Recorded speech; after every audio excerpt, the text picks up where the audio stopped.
नमस्कार मित्रों, फिर से स्वागत है आपका अपने YouTube चैनल हिंदी की पाठशाला पर। मैं डॉक्टर धनेश आपका हार्दिक स्वागत अभिनंदन करता हूं। आज की इस कक्षा में हमने प्रमुख रूप से संधि का जो प्रकरण है वो प्रारंभ कर दिया था और संधि की परिभाषा और संधि के अधिक से अधिक उदाहरणों के द्वारा हमने संधि को ट्रिक के माध्यम से समझने का प्रयास किया। जैसा कि मैंने आपको पहले बताया, हिंदी में जो संधि प्रकरण है वो प्रमुख रूप से गणित यानी मैथ जैसा एक सब्जेक्ट मान सकते हैं, क्योंकि जिस प्रकार उसमें सूत्र होते हैं संधि में भी सूत्र होते हैं। सूत्र के माध्यम से पूरा प्रकरण वो पढ़ा जा सकता है। इसी क्रम में हमने प्रमुख रूप से दीर्घ संधि को पूरा कर लिया था और आप लोगों की ही डिमांड पे मैंने ये प्रकरण है वो प्रारंभ किया है।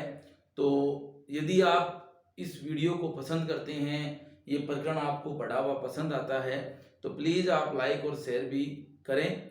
हम प्रमुख रूप से जो आज संधि पढ़ेंगे वो है गुण संधि और वृद्धि संधि। इसके साथ साथ गुण और वृद्धि संधि के साथ साथ हम जो इनके अपवाद हैं, देखिए एक चीज़ें मैंने पहले बताई थी आपको, संयोग और संधि, वो चीज़ हम समझ चुके हैं उदाहरणों के द्वारा। यहाँ पर बहुत सारे उदाहरणों में आपको अपवाद नजर आएंगे कि जैसे उसमें वो बन तो वो संधि रही है, मानी वो जा रही है, क्यों मानी जा रही है, वो विशेष जो शब्द हैं वो मैं आपको क्या करूँगा, एक अलग तरीके से या अलग विशेष नियमों में प्रमुख रूप से आपको बता दूंगा, या आप अपवाद के रूप में उसको समझ सकते हैं। परीक्षा में जो पेपर सेटर होता है वो प्रमुख रूप से अपवादों से प्रश्न उठाता है, ये प्रमुख रूप से देखा गया है पीछे के प्रश्न पत्रों में। तो आप अपवादों को जो विशेष नियम में करवाऊं उसको आप हल्के में नहीं लें, उनको भी विशेष रूप से आप पढ़े। तो चलिए हम चलते हैं आज की संधि पे। जो हम पढ़ेंगे प्रमुख रूप से गुण संधि। गुण में देखिए सबसे पहले ये नियम आप देख लीजिए, उसमें क्या था, दीर्घ संधि में ए के बाद वो ही आ रहा था, ये ए आ जाए या आ जाए। इसमें क्या होगा, अलग आ जाएगा, यानी ए और आ के बाद यदि ई और ई होगी, यानी कि छोटी और बड़ी होगी, तो क्या हो जाएगा, ए एक आदेश हो जाएगा। ए और इधर वही रहेंगे सिमिलर सेम ही। ए और आ के बाद यदि ए आ जाए या आ जाए तो ऊ और ऊ आए तो क्या हो जाए, ओ हो जाएगा।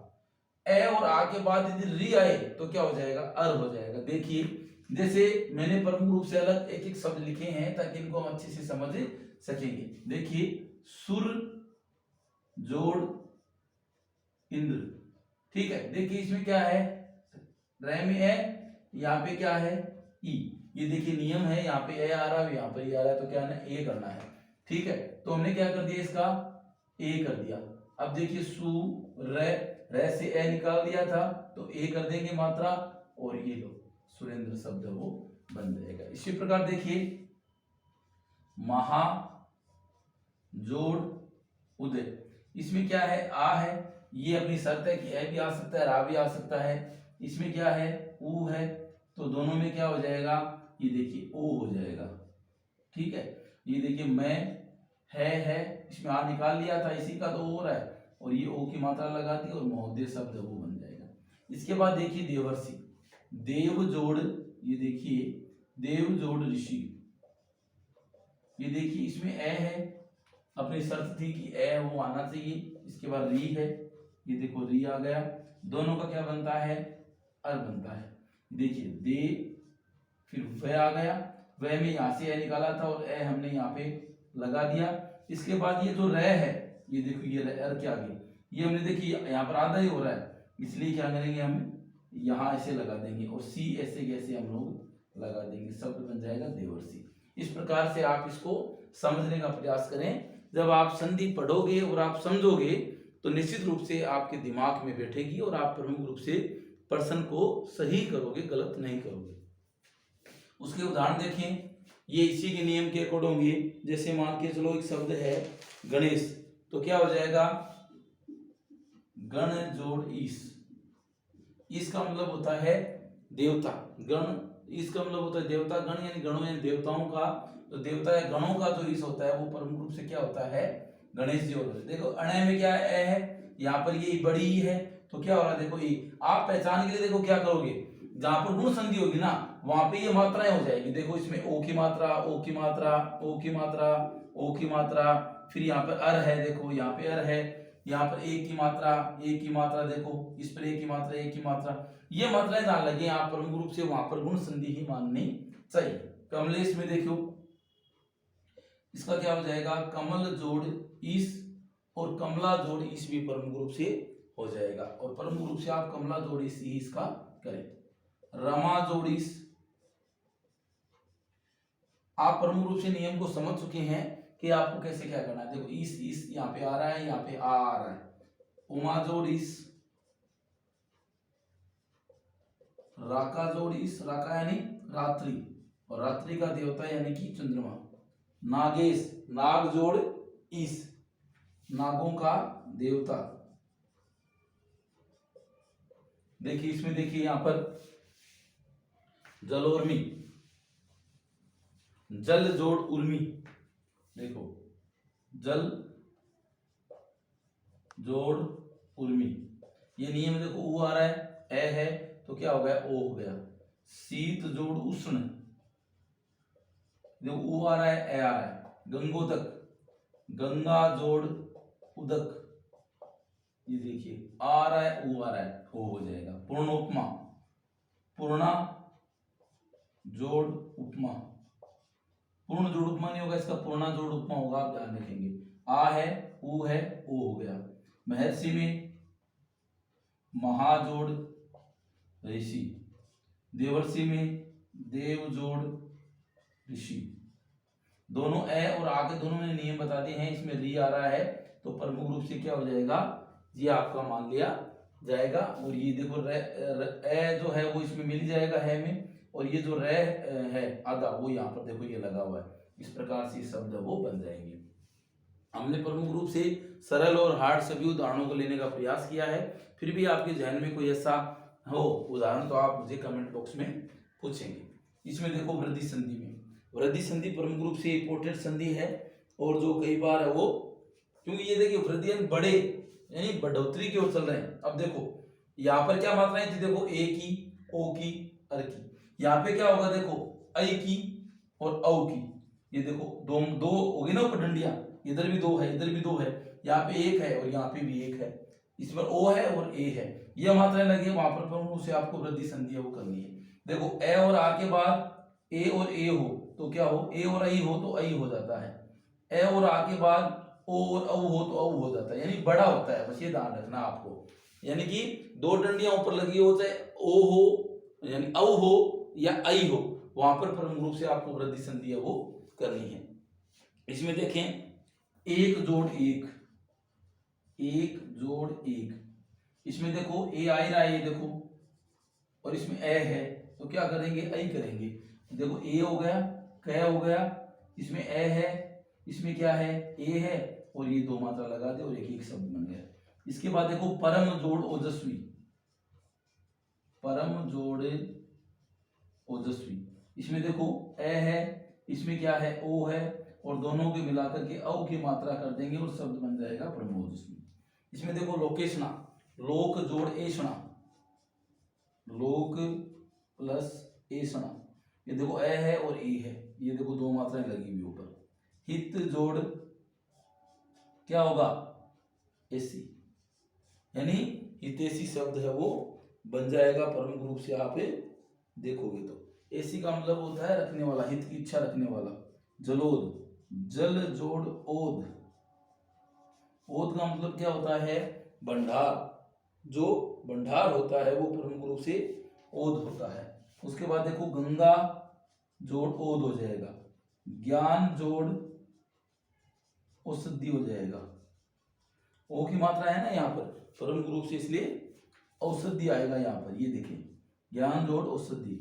यहाँ पर देखो प्रे जोड़ औद्योगिकी,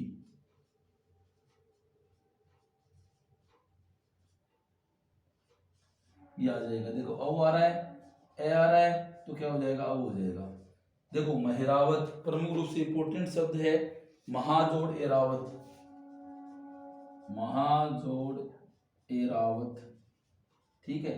देखो ये मात्राएं, चाहे देखो इनको हम दो मात्राओं में करना है कि प्रमुख रूप से आई और औ जो मात्राएं यहाँ पर लगे, दो डंडियां लगी हुई मिल जाए, वहां पर आपको वृद्धि संधि है वो करनी है। इसके बाद देवेश्वरी में देखिए देव जोड़ ऐश्वर्य, देव जोड़ ऐश्वर्य, देव जोड़ ऐश्वर्य, ये लो जी। इस प्रकार से आप समझ सकते हैं कि गुण संधि और वृद्धि संधि किस प्रकार से हम समझ सकेंगे। अब प्रमुख रूप से हम देखते हैं इनके अपवाद कि कौन कौन से इनके अपवाद है वो माने। गुण व वृद्धि संधि के विशेष नियम व अपवाद। देखिए ये 7 से 8 नियम हैं, उनको यहाँ पर हम देखने का प्रयास करते हैं और यहीं से प्रश्न पूछे जाते हैं। यदि गुण और वृद्धि से प्रश्न पूछे जाते हैं, इन्हीं में से पूछा गया है, ये बार बार है वो देखा गया है। तो आप सबसे पहले देखें कि प्र उपसर्ग के साथ, उपसर्ग क्या होना चाहिए, प्र होना चाहिए। द्वितीय पद में उड, उठी, उ है, यानी ये प्रमुख रूप से शब्द होने चाहिए। शब्दों का मेल होने पर औ किया जाता है। देखो नियम तो अपना क्या कहता है कि यदि ए के साथ उ है तो क्या होना चाहिए, ओ होना चाहिए। परंतु ये विशेष इसीलिए है कि नियम से थोड़ा सा डिफरेंट है, तो वहां पर देखो औ कह देंगे हम। नियम के अकॉर्डिंग तो क्या होना चाहिए, ओ होना चाहिए। प्रमुख रूप से मैंने गुण संधि में आपको करवाया था कि ए के साथ यदि उ मिल जाता है तो प्रमुख रूप से क्या हो जाता है, ओ हो जाता है। परंतु यहाँ पर क्या होगा, औ होगा। और संधि कौन सी मानेंगे, वृद्धि संधि है वो मानेंगे। जैसे प्र जोड़ ओड, उड क्या हो जाएगा, प्रोड होगा। इस प्रकार से दो ही आ गए ऊपर। प्र जोड़ उडी का क्या हो जाएगा, प्रोढ़ी। प्रो जोड़ है का प्रो है। इस प्रकार से शब्द बनेंगे और संधि कौन सी मानी जाएगी, वृद्धि संधि है वो मान ली जाएगी। इसके अलावा आप ध्यान रखें, यदि उड आदि शब्दों के साथ कोई अन्य प्रत्यय जोड़कर संधि कार्य करवाया जाता है, यदि उड के साथ, देखिए उड शब्द आ गया मान लो ना, इसके साथ कोई प्रत्यय जुड़ जाता है, देखो यहाँ तक तो उडी है ना। अब यदि इस प्रकार से क्या हो, अन्य प्रत्यय जोड़कर संधि कार्य करवाया जाता है तो वहां गुण एक आदेश होता है और ओ ही किया जाता है। जैसे देखिए उदाहरण, प्र जोड़ उडवान, ठीक है। अब देखो यहाँ पर उड नहीं है, उड वान, वान प्रत्यय वो जुड़ गया है, इसलिए प्रमुख रूप से हम लोग क्या करेंगे, प्रोडवान, यानी औ नहीं करेंगे, क्योंकि ओ करेंगे हम यहाँ पर, क्योंकि ये प्रत्यय वो जुड़ जाने से। आपको केवल 3 शब्दों का विशेष ध्यान है वो रखना है जिसमें वृद्धि संधि है वो करेंगे और औ को हम करेंगे। देखो आगे, अक्ष शब्द के साथ द्वितीय पद में ऊहिनी शब्दों का मेल होने पर वृद्धि एक आदेश औ किया जाता है, वो वृद्धि संधि मानी जाती है। देखिए अक्ष शब्द आ गया, द्वितीय पद में ऊहिनी आ गया, तो यहाँ पर हम लोग औ करेंगे न कि ओ करेंगे, यानी शब्द को हम प्रमुख रूप से अक्षोहिणी लिखेंगे। ये देखिए ये औ आ गया, अक्षोहिणी, नए का नए में ये बदल जाता है, आपको पता ही, इसी अन्य नियमों में हम लोग पढ़ लेंगे। आपको बता दूं अक्षोहिणी क्या थी। अक्षोहिणी भगवान कृष्ण की एक सेना विशेष का नाम है, जिसमें निम्नानुसार 4 प्रकार के सैनिक थे। जिसमें जो गज है, देखिए जो गज है, उसके बाद अश्व है, ठीक है, उसके बाद देखो गज गज का मतलब हाथी, अश्व, और एक मान सकते हैं आप रथ और पैदल सैनिक। इनकी संख्या थी, यानी गज कितने थे, 21,870, 21,870। इसके बाद अश्व कितने थे, अश्व भी प्रमुख रूप से 65,000 के लगभग थे। एग्जैक्ट संख्या की बात बताऊं तो 65,610। और यदि रथ की बात करें तो रथ भी 21,870 थे।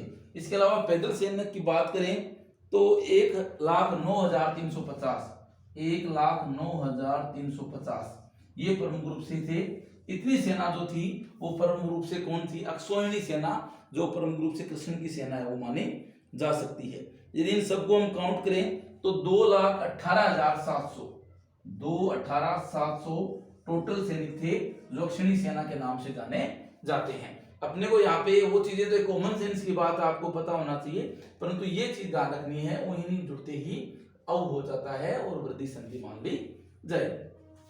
ये देखिए तीसरा नियम, स्व शब्द के साथ द्वितीय पद में यदि इर, इरी, इरिणी मेल होने पर, यानी इन शब्दों का मेल हो जाएगा तो ए, यानी कि क्या, ए नहीं करके क्या करेंगे, आई करेंगे। ये देखो, परंतु नियम क्या होता है, देखो ए के साथ ई या ई जुड़ने से हमने क्या किया था, ये किया था ए, परंतु यहां पर क्या होगा, आई होगा और संधि कौन सी मानी जाएगी, वृद्धि संधि मानी जाएगी। स्वे जोड़ इद, स्वे स्वेर हो जाएगा। देखो दो मात्राएं लग जाएगी ऊपर, ये नहीं होगा। और यहाँ पर ये अपवाद वाले शब्द हैं, स्वेरी में क्या हो जाएगा, ये लो जी दो मात्राएं आ गई। स्वेरिणी में क्या हो जाएगा, देखो एक टॉपिक के साथ आपके 3-4 टॉपिक क्लियर होंगे। ये शब्द शब्द शुद्धि में भी पूछे गए हैं बार बार, तो आपको कंफ्यूज नहीं होना है, प्रमुख रूप से इनको ऐसे करना है। प्रे, देखो प्रे, वत्सर, कंबल, वसन, ऋण, 10, इन 6 शब्दों के साथ 1 2 3 4 5 6, इन 6 शब्दों के साथ ऋण शब्द का मेल होने पर आर किया जाता है। वरना हमने क्या देखा था, देखो कि ए, देखो यहाँ पर ए आ रहा है, यहाँ पे ए आ रहा है, यहाँ पे ए आ रहा है, सब पे ए आ रहा है, ठीक है। और आगे ऋण शब्द आ जाए या कुछ भी आ जाए मान लो, है ना, तो प्रमुख रूप से हम क्या करते हैं, अर करते हैं। परंतु यहाँ पर क्या हो रहा है, देखो भी आगे ऋण शब्द आते ही अरि तो करेंगे हम। ये हमने गुण संधि में देखा था कि ए और आ के साथ यदि ऋण शब्द आ जाए तो वहां पर प्रमुख रूप से हम अर करेंगे, परंतु यहाँ पर हम आर करेंगे और वृद्धि संधि है वो मानेंगे। देखो प्रे जोड़ ऋण, तो प्राण हो जाएगा। इस प्रकार से इस शब्द को लिखेंगे, ठीक है, क्योंकि प्रण नहीं होगा, क्योंकि यहाँ पर ये विशेष शब्द ही आपको याद रखने हैं। वस्त्र प्लस ऋण, तो इसका क्या हो जाएगा, वस्त्राण, व त से त्राण, इस प्रकार से शब्द है ये बन जाएगा। त ये राम और ये अण है, वस्त्राण। कंबलाण हो जाएगा, दसारण हो जाएगा। दसाण जो शब्द है वो आप ऐसे लिख सकते हो, ये लो जी आपका शब्द है वो हो गया। अगला नियम देखो, ए और आ के साथ द्वितीय पद में रित शब्द आए, मेल होने पर वृद्धि एक आदेश किया जाता है, वो वृद्धि संधि मानी जाती है। देखो री आ गया ना, तो वहां पर भी हम क्या करेंगे, आर ही करेंगे। ये देखो आर मैंने यहाँ पर लिखा हुआ है, आर कहते हैं। जैसे कैसे, सुख जोड़ रित, तो यहाँ पे सुखर्थ नहीं होगा बल्कि क्या हो जाएगा, सुखार्थ हो जाएगा। पिपासार्थ हो जाएगा, पिपासा, ये लो जी इस प्रकार से लिखेंगे। इस प्रकार से पिपासार्थ शब्द है वो हम लोग लिख देंगे, या आप इसमें देख सकते हैं पिपासा, हाँ रे ऊपर आ जाएगा, इस प्रकार से पिपासार्थ शब्द वो लिख देंगे। अगला देखो नियम, ए और आ स्वर के साथ द्वितीय पद में री स्वर से आरंभ किसी क्रिया, जैसे रिच्छति, देखो रिच्छति का मतलब एक संस्कृत की क्रिया प्रमुख रूप से माने सकते हैं। मेल होने पर वृद्धि एक आदेश आर व वृद्धि संधि है वो करनी होती है।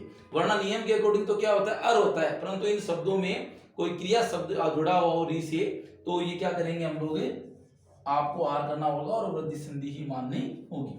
प्र जोड़ रिच्छति, इस शब्द को हम प्राच्छति कर सकते हैं। देखो प्रा, यहाँ पर अर नहीं होगा, प्राच्छति, इस प्रकार से शब्द वो आपका बन जाएगा प्राच्छति।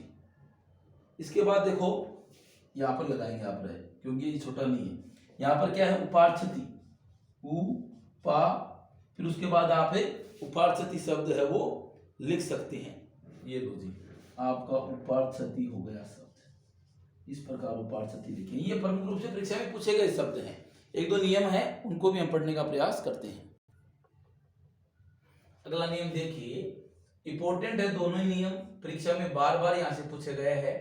ए और आ स्वर के साथ द्वितीय पद में ओष्ठ ओतु शब्दों का मेल होने पर विकल्प से संधि कार्य वृद्धि संधि व, विकल्प से करना है, वृद्धि संधि व संयोग कार्य ओ कर सकते हैं, यानी कि दोनों किए जा सकते हैं। मतलब प्रमुख रूप से आपको क्या देखना है, कंठोष्ठ जो शब्द, देखो इसको देखो, ये लो जी कंठोष्ठ शब्द, और ये मैंने लिखा ऐसे, ठीक है। इसी प्रकार दंतोष्ठ और ये दंतोष्ठ, इसी प्रकार बिंबोष्ठ और बिंबोष्ठ, दोनों प्रमुख रूप से हम क्या कर सकते हैं, देख सकते हैं। यानी प्रमुख रूप से आप क्या करोगे, संधि कार्य वृद्धि संधि करोगे तो ये शब्द होगा, और संयोग करोगे तो ये होगा, क्योंकि इसमें तो कोई संधि हो ही नहीं रही है ना, इसमें प्रमुख रूप से दो चीज मिल रही है बस, और ये जो हो रहा है वो संधि कार्य हो रहा है। और आपको प्रमुख रूप से क्या करना है, दोनों किए जा सकते हैं। यानी ऐसा नहीं है कि इनमें से कोई शब्द गलत है, कोई शब्द गलत नहीं, दोनों ही सही है। ऐसे दे तो आप संधि कार्य वृद्धि संधि के अकॉर्डिंग करें, और ये दे तो आप संयोग कार्य के अकॉर्डिंग वो इनको देख सकते हैं। अब अगला नियम देखिए अंतिम, ए और आ स्वर के साथ द्वितीय पद में ओदन, ए ही, ओम शब्दों का मेल होने पर वृद्धि एक आदेश ए ओ नहीं करके संयोग कार्य, देखो वृद्धि एक आदेश आई औ नहीं करके केवल संयोग कार्य ए ओ किया जाता है। यानी प्रमुख रूप से नियम अपना ये कहता है ए और आ के बाद ओ हो या ए आए, ठीक है, या ओ आए, तो हमें क्या करना होता है, औ करना होता है। यहां पर हमें ऐ करना होता है, यहां पर हमें औ करना होता है, पर हमें ये नहीं करना होता है, केवल हमें संयोग करना है। कौन सा, ये करना है। जैसे सुख जो ओदन, इस प्रकार से सुखोदन कर देंगे। सुखोदन प्रमुख रूप से तोते का भोजन होता है, ठीक है। अब सुखोदन है वो ये किसके अकॉर्डिंग हो रहा है, संयोग के अकॉर्डिंग हो रहा है। यदि हम संधि के अकॉर्डिंग बनाएंगे तो ये शब्द ऐसे होगा, ये एकदम से गलत है, वो मान सकते हैं हम लोग, ठीक है। सुख जोड़ ओदन, ये देखें सुधोदन, शुद्ध जोड़ ओदन, शुद्ध जो भोजन है उसको हम सुधोदन है वो कह सकते हैं। इसके बाद है देखो शिवेही, ये शब्द ऐसे बन जाएगा शिवेही, ये हो जाएगा अवेही। और इन सब शब्दों में प्रमुख रूप से कोई संधि नहीं होगी, इसमें प्रमुख रूप से संयोग कार्य वो माना जाएगा। हमने प्रमुख रूप से दो संधियां, स्वर संधि के दो भेद, गुण संधि और वृद्धि संधि को पढ़ा, साथ ही साथ हमने इसमें जुड़े हुए विशेष नियमों को भी विशेष रूप से समझने का प्रयास किया। मुझे आशा ही पूर्ण विश्वास है आज का सेशन आपको अच्छे से समझ में आया होगा। आप अपने कमेंट बॉक्स में अपनी राय दें। यदि वीडियो आपको अच्छा लगा हो तो लाइक और शेयर करें, और साथ ही साथ आप प्रमुख रूप से चैनल को सब्सक्राइब भी कर दें। मिलते हैं नेक्स्ट वीडियो में, तब तक के लिए धन्यवाद।